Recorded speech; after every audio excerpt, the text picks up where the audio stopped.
We are Rogue Media Sports. You haven't heard about the McCrispy yet?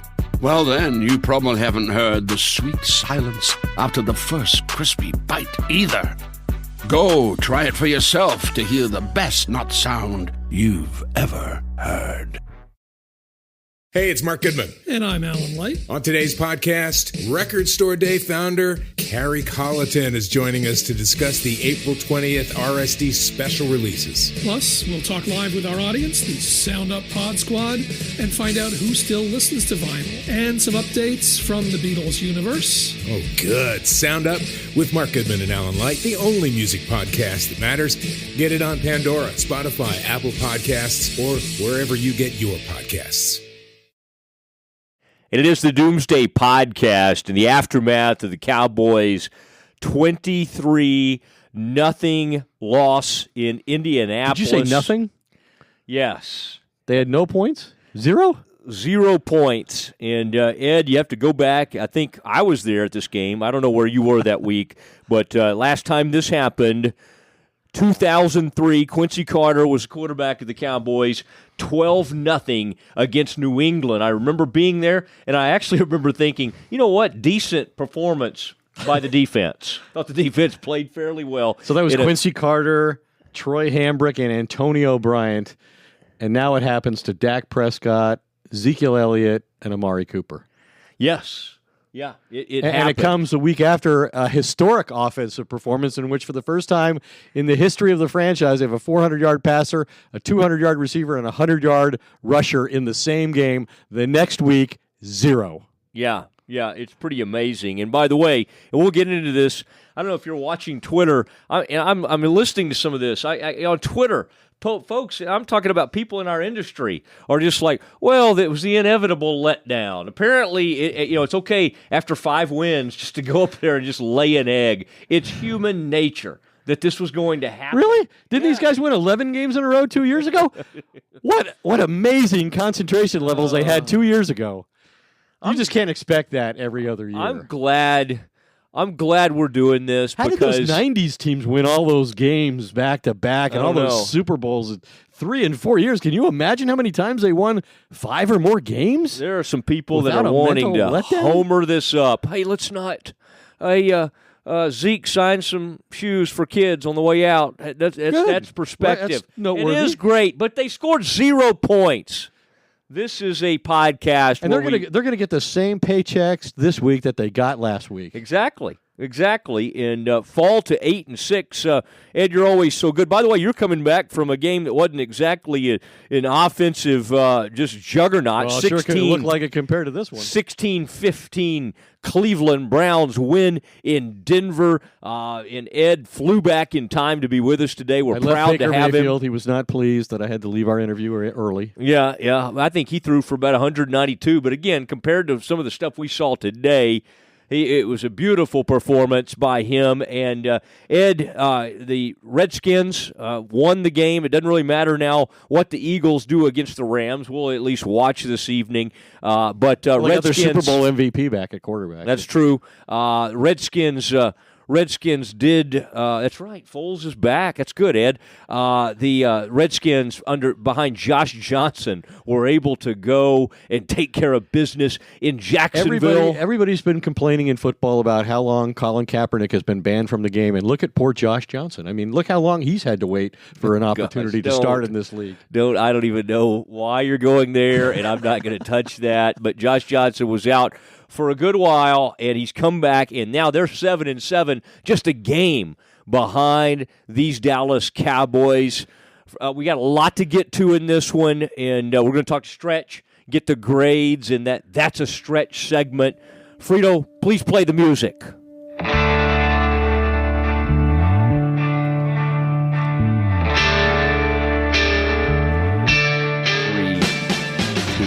And it is that Doomsday Podcast, and so pleased to be joined by all our friends, Lowe's, Hodges Capital, and Ed, you'll be happy to know Richardson Chrysler getting ready to come on board, and we'll have the grades from former Cowboys scout and coach Glenn Stretch Smith. That's coming up here in just a little bit, but a lot more to talk about this one.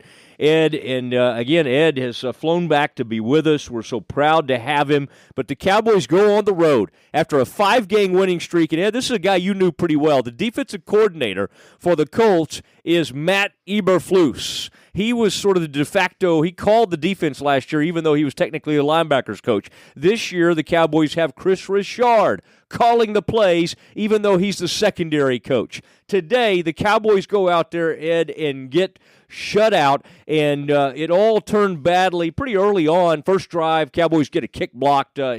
Colts go down and score. And then, Ed, let's talk about, we won't spend too much time going sort of play-by-play with some of the mess that we saw today, but big play in this game. Cowboys drive it back down there. They have 3rd and 1 on the 3-yard line. And, Ed, our man Linehan, I thought it looked pretty good-looking design, kind of a jet sweep.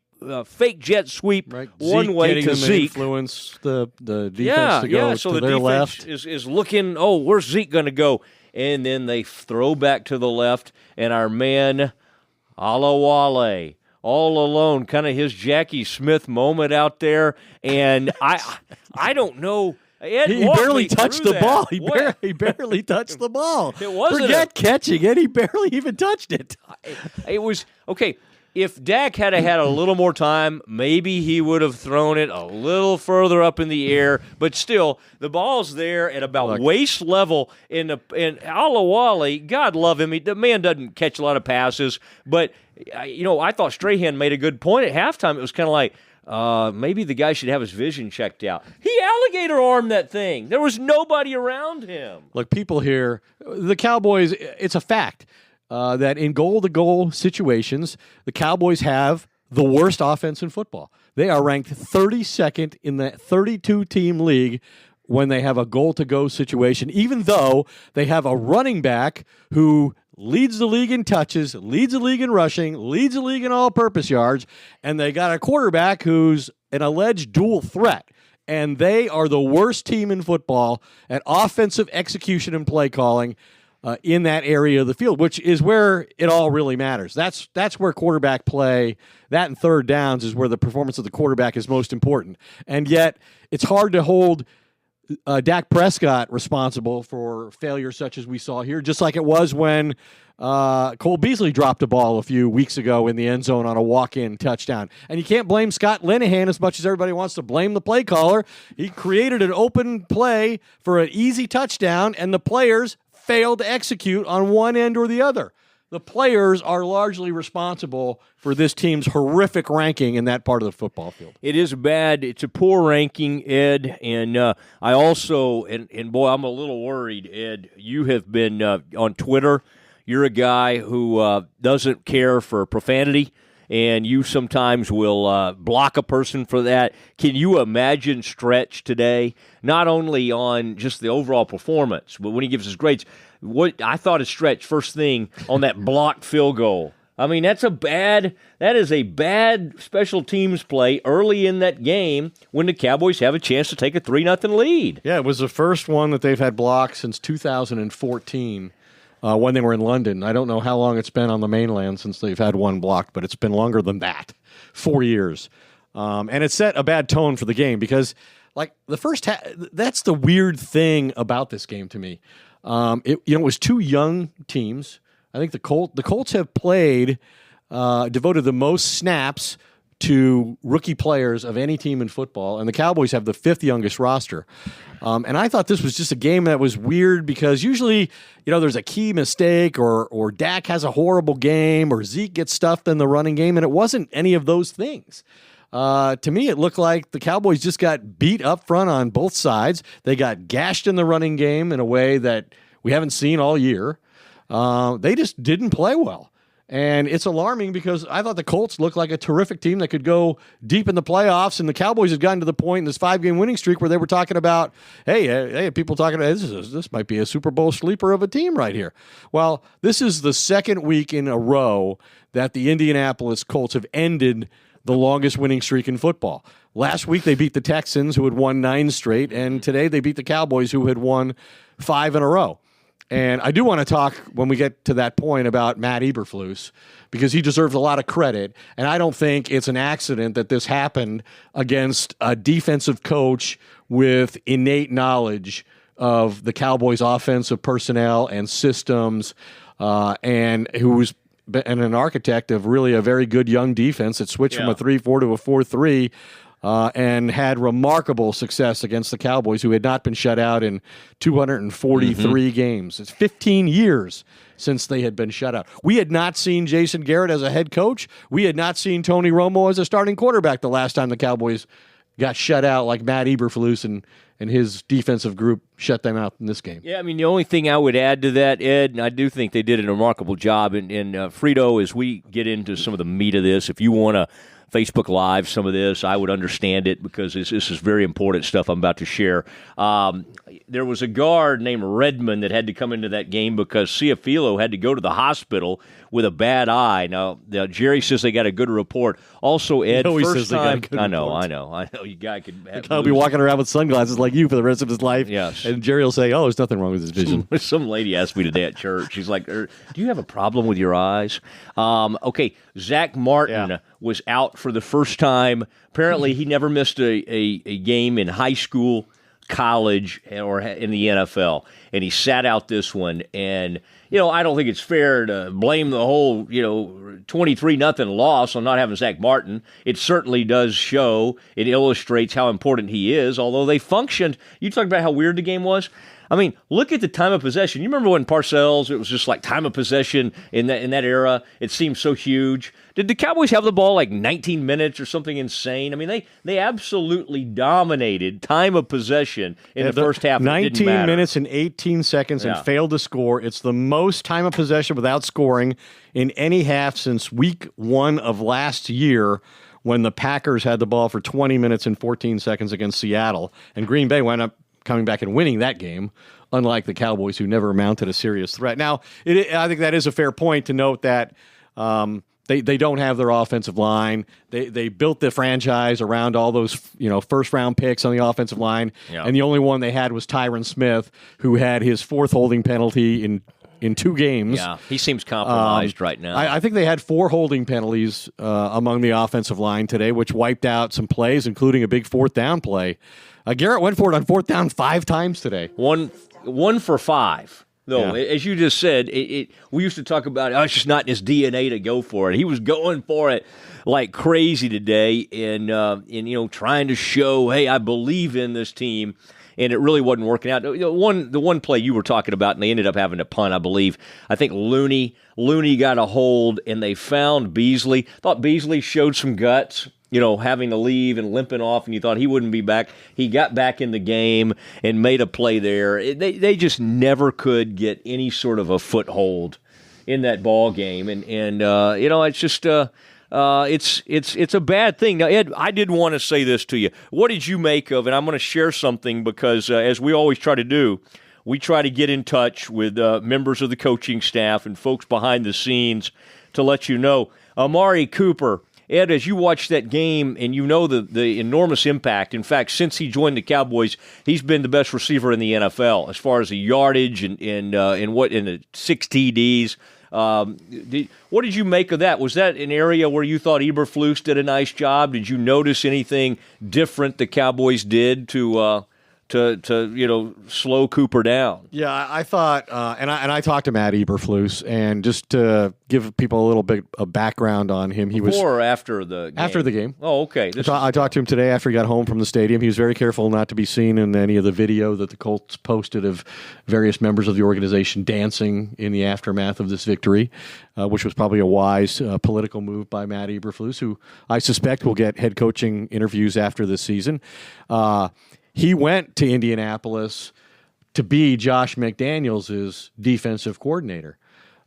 He could have been the defensive coordinator here. He was offered that opportunity by the Cowboys. They coveted him enough to do that. They were going to give Rod Marinelli a different set of responsibilities and a different title.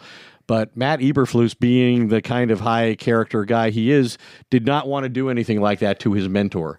And so he opted to go off on his own. And even though Josh McDaniels ultimately did not take the job, Eberflus maintained to me that he never considered that he had made a mistake, never made an effort to go somewhere else. He trusted the GM, Chris Ballard, who had really gotten he and Josh together and created the idea that they'd be a really great tandem going forward. Anyway, so to answer your question about Matt Eberflus, he did a lot of the same things against the Cowboys that he did last week against the Houston Texans.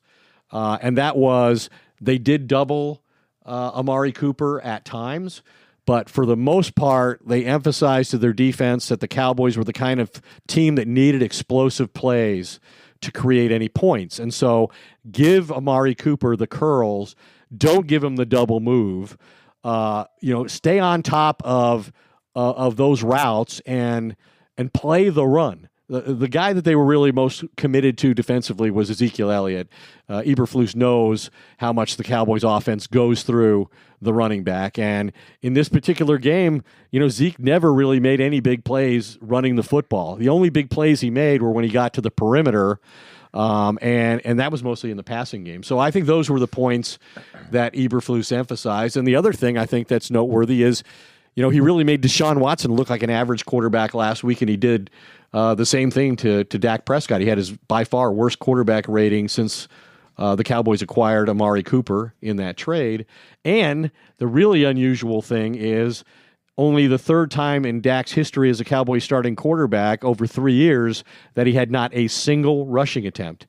And as I mentioned to you last week, I've talked to defensive coordinators in the NFL who think that the best attribute that Dak Prescott has as a quarterback is his mobility, and Eberflus totally took that away.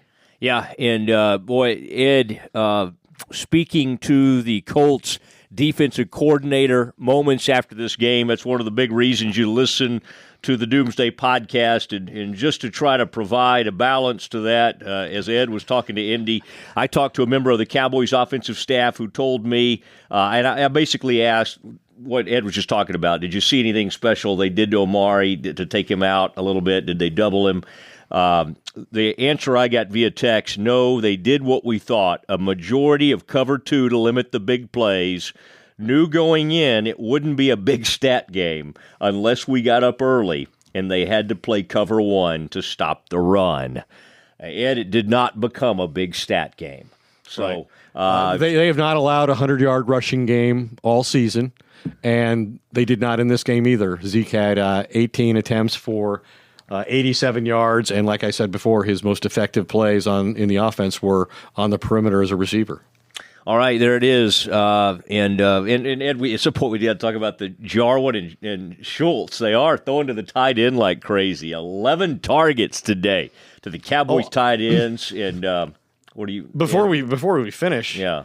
Marlon Mack led a Colts offense. The return of the Mack. 178 yards rushing, which we haven't seen yet this year. So I want to make sure that some names get mentioned by some broadcaster at some point today, and that would be Malik Collins, Antoine Woods, and Tyrone Crawford. I didn't hear their names called at all during the game, which means they had few, if any, tackles. DeMarcus Lawrence was really no factor in the pass rush, and that's partly a product of the fact that, remarkably, Frank Reich, taking over the Colts, has implemented a quick passing game to protect his quarterback, and Andrew Luck has gone from one of the most physically beaten up quarterbacks in the history of the game to the point he had to take an entire year off last year to recover from shoulder surgery. And the Colts were sacked a league-high 56 times to the point where Luck is the hardest quarterback in football to sack now. And the Cowboys didn't get him. I think it was a very important. We're about to get to the grades. Glenn Stretch Smith will grade both sides and the special teams, of course, which he gets very fired up about. I did want to say this. For over 30 years, Hodges Capital has had one primary focus, focusing on U.S. stocks, Ed. Our 10-person investment team combs the investment landscape, handpicks selected undervalued and underfollowed companies. If you're looking for someone to make your investment assets grow, consider Hodges Capital Management and the Hodges Fund. Let me give you these websites. HodgesCapital.com or HodgesFunds.com. Our buddies Craig and Clark Hodges over there always love to talk about them, love their partnership with Doomsday. It is time now for That's Stretch. It's where Glenn Stretch Smith, former Cowboys coach and scout, joins us to give his take on all the different positions and grade everybody. And Stretch, I know this was difficult for a lot of folks to watch. Let's start with the offense. Let me remind him that the censor has been employed on this particular occasion. Is that right? In anticipation of the potential profanity that may be spewed here momentarily. I don't have any red ass. That's already gone.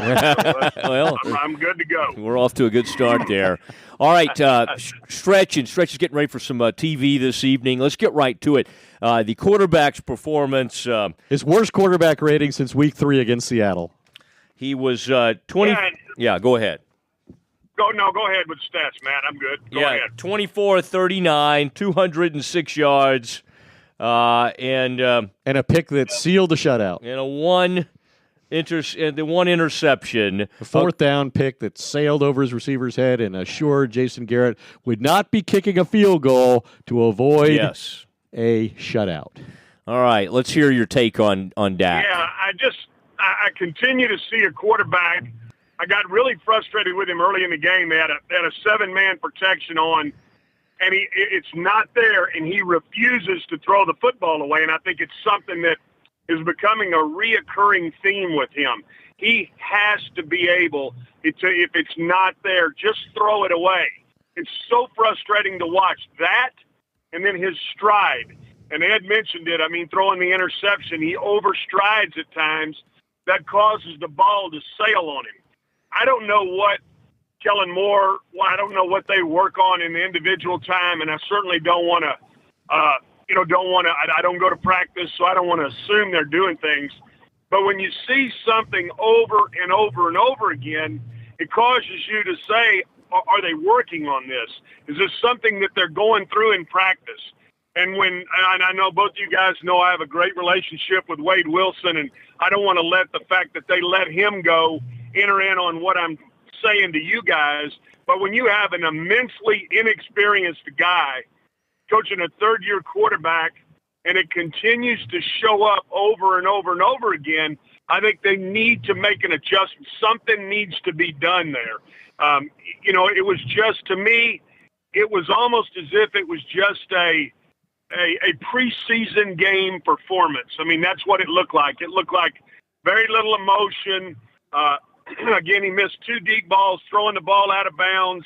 Now, he does some things. I mean, he made a few good checks, and mentally he does do a few good things, but it's the footwork. It's the continued lack of understanding that when it's not there and you're only running a 2-man route, throw the football away. It's okay to live to fight another down.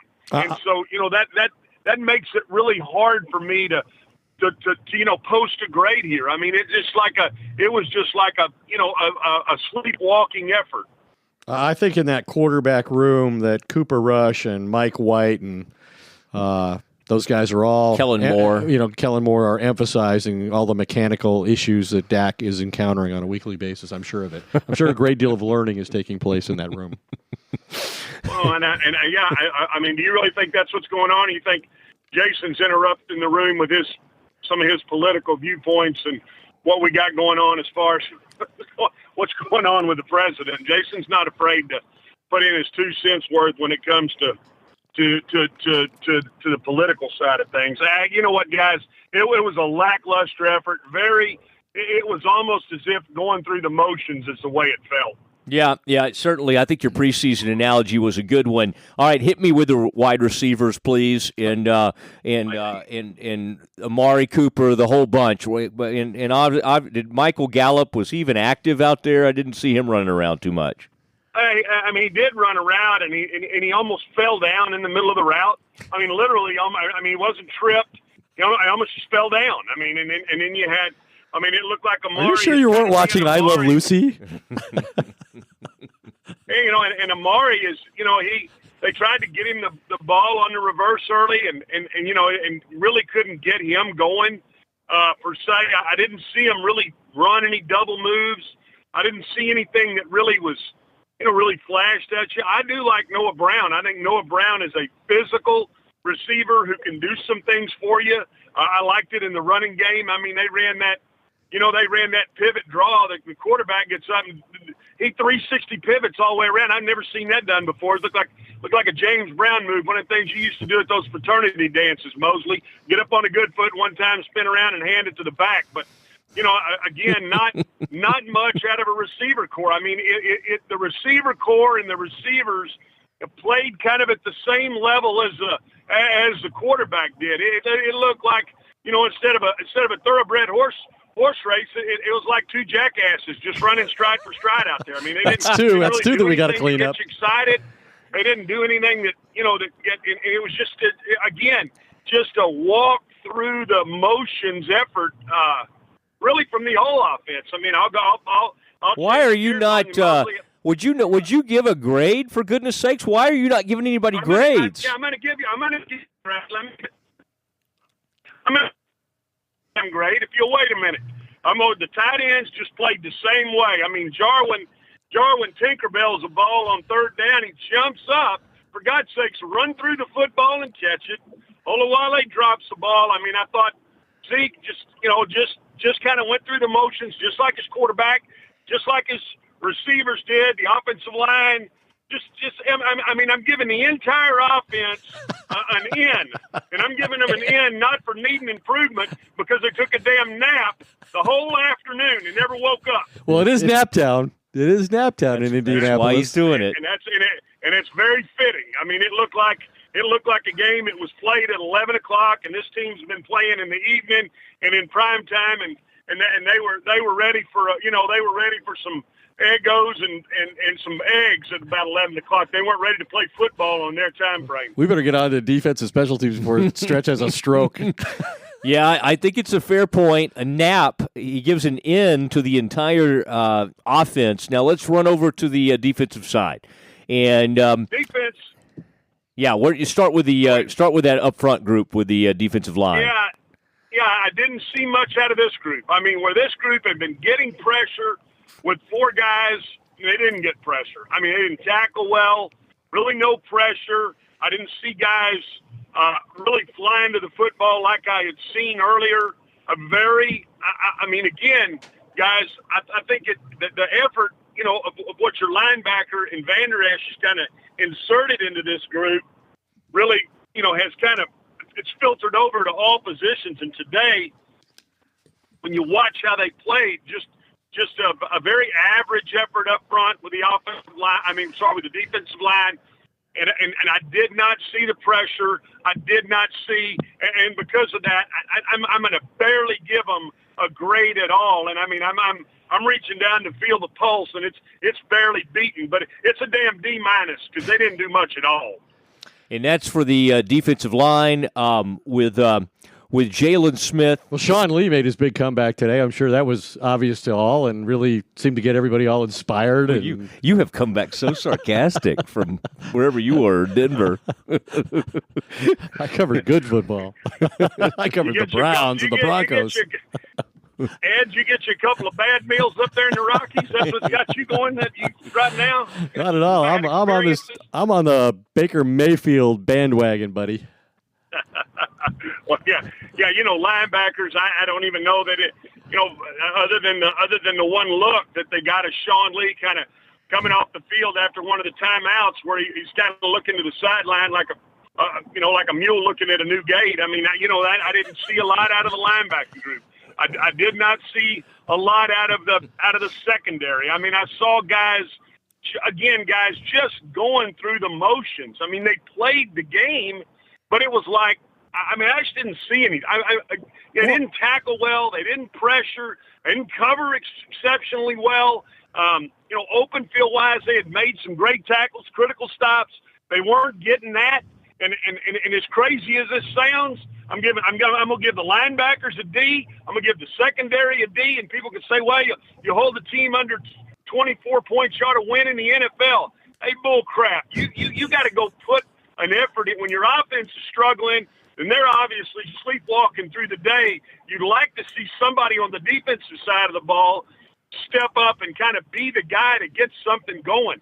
That didn't happen. They were there were holding penalties, and I thought they were some ticky-tack calls. But really, I mean, the whole defense, alpha to omega, just gave you a very, very almost below average effort. And I'm going to give both those groups a D as well. Just a really, it is the funkiest game I've ever seen, just as far as a team that was just absolutely felt like they were going through the motions. I mean, couldn't wait to get on the airplane. I'm sure they're serving a hell of a meal. Americans got them something really lined up tonight, but it was average, below average across the board. I can't wait to hear what he's going to say about the special teams. We haven't even made it to the block kick yet. Pretty good performance by the special teams. 2 punts, today. Only 2 punts all day. Yeah, solid punch. Hey, let me tell you something.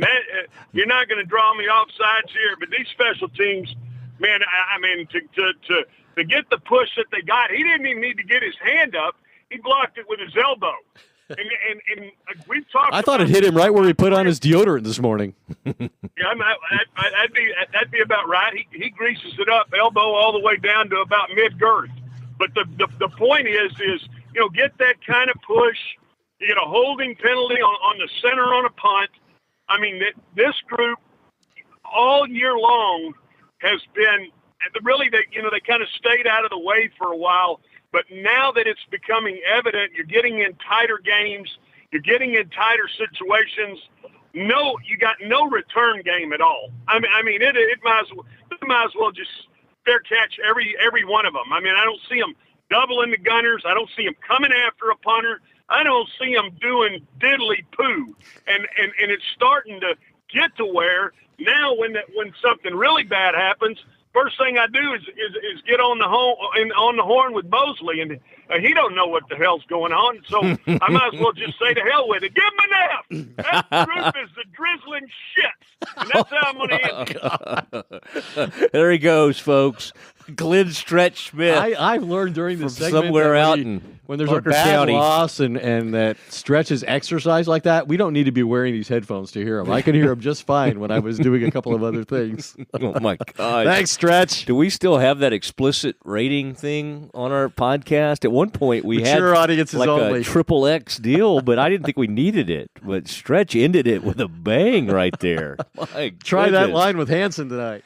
Oh, man, there he goes. He can't get away with that stuff on TV. But I'm glad he ended it with a flurry for one reason. I mean, we've gotten a little soft around here lately. I'm not talking about the two of us, but as I'm coming in here tonight, I'm listening to some of the post-game activity, and I'm looking at Twitter, and I'm reading these things, people we've worked with. I'm talking about colleagues of ours. Guys, this is human nature. 5 wins in a row. And this was to be expected. It was inevitable they were going to have a letdown. I mean, we have seen teams go all the way through seasons and not had a letdown. You talked about some of those teams you used to cover, Ed, where they would go, 10, 11 games. Did the Dolphins go a whole year and not lose a game? Didn't the did. Patriots go 17-0? I don't know why. If you're going to praise them and go, these unbelievable, and those were great wins. But there's no, in this, I wanted to read a quote to you. Okay, and Ed, I want you to sound off on this defense, and we'll let you do that. But I wanted to read a quote from you. This was from Elliott. And to give proper perspective, he'd already said it was embarrassing. Ezekiel Elliott? Yeah, Zeke Elliott. He goes, I think a loss like this was very much needed. I think it's better for us in the grand scheme of the season, and I think we needed to get put in check. I think we needed a reality check, and we needed a reminder that we still have a lot of ball left. You know what, Matt? Makes me think, Goodness gracious. that should have been my reaction when I got laid off after 20 years. I've been working hard for 20 years. I need some time off. Yeah. I could use a couple of days, make it a couple of years off. Because I need a break. I just can't mentally do this. I think this is the most preposterous explanation, rationalization for failure that I've ever heard. I mean, you've got the longest winning streak in football. You've got a chance to go win your division, something you didn't do last year. You got a chance to clinch a playoff berth. You're playing for an opportunity to have a first-round bye, be at home, play a more favorable playoff opponent, and you can't maintain focus and intensity for 6 weeks? That's too much to ask. Yeah. Yeah. Like, how can a coach not motivate his team? And if everybody in the public saw this coming, and a lot of people said, wow, I'm a little concerned. They've been playing a lot of primetime, big, important games. I think it's going to take a toll. This is a week where there's not a natural enemy. They could easily let down. Well, then shouldn't Jason Garrett have said, man, maybe there's something to this. Maybe I better do something. Yeah. Maybe I better be the head coach and say something of consequence here. And then after the game, he says almost nothing.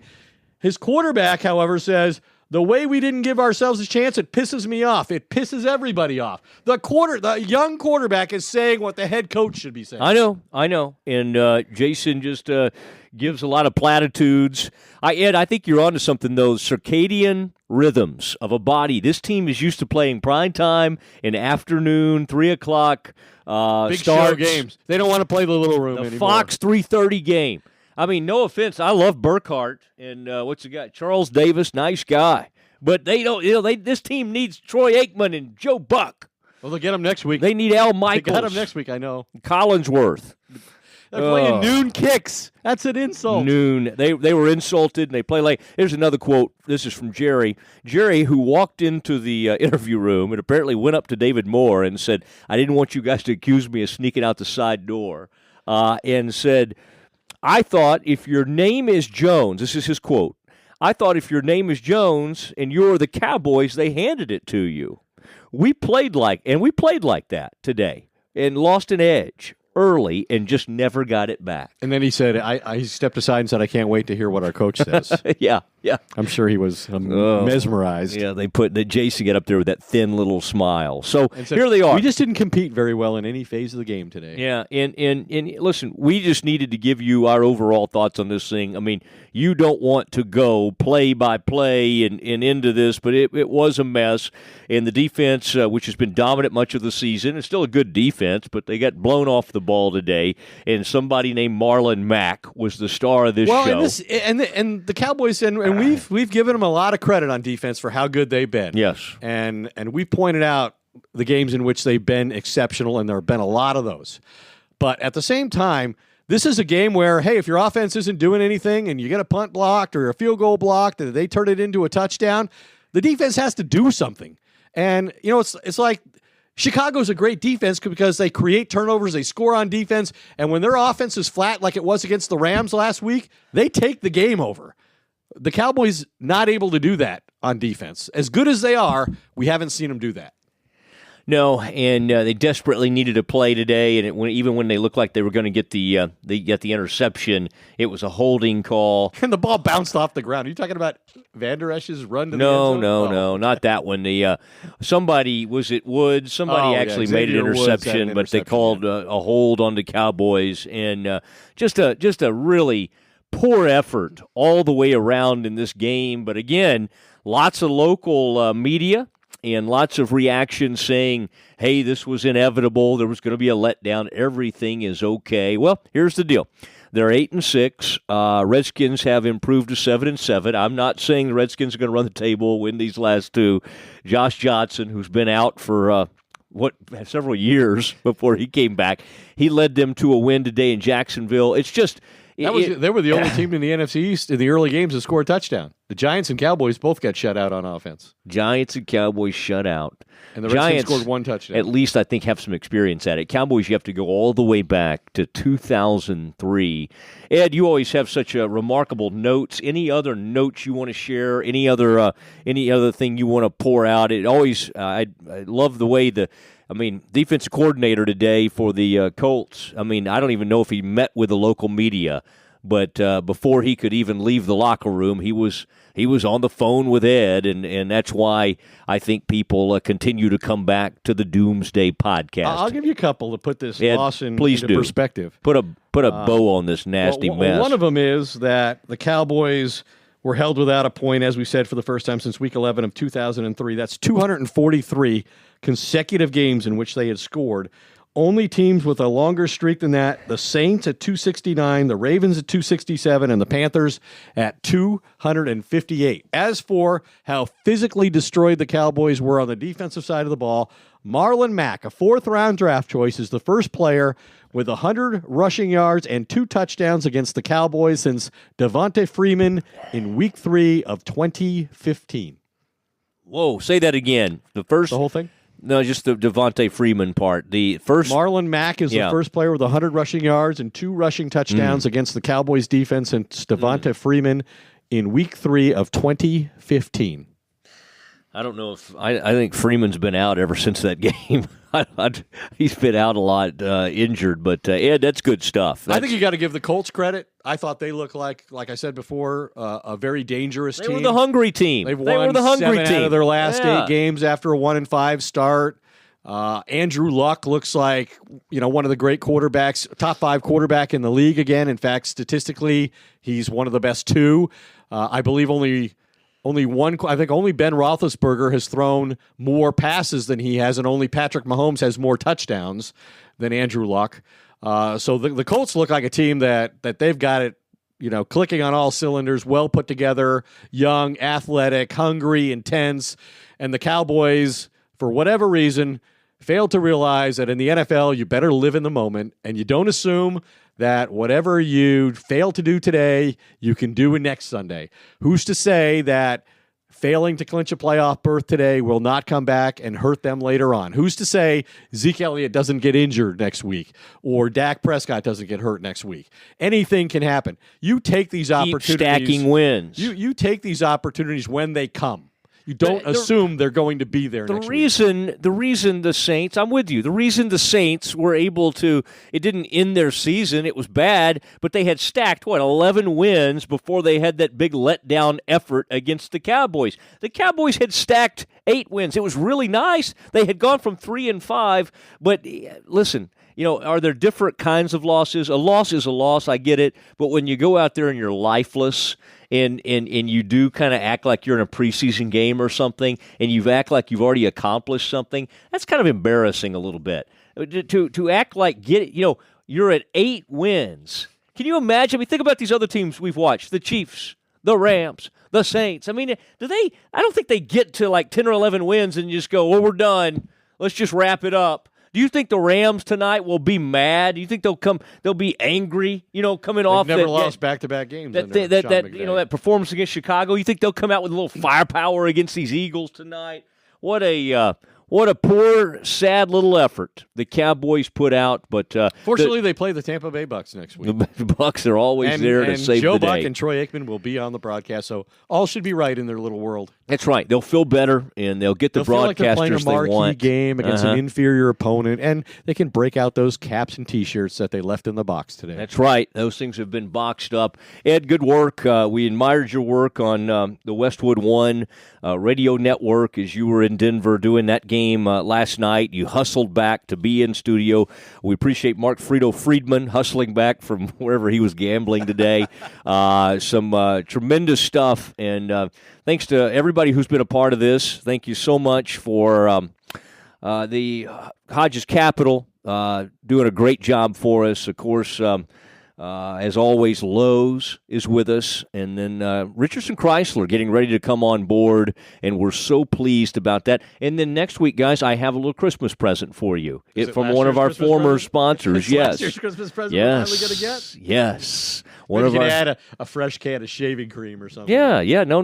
Maybe I like Edge. It's a big old large box of items for you guys. Thanks for everyone who's been a part of this. Cowboys lose 23 to nothing. Did you say nothing? Yeah, 23-0, and but we'll live to fight another day. We will be back next Sunday following the Cowboys against Tampa. Let's see if they score. Good night, everybody.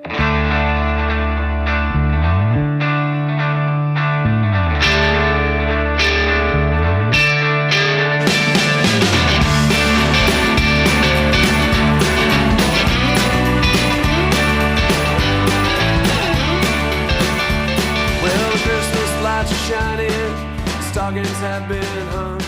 You're praying for your daughter, lighting candles for your son. They're living in the city now. You don't see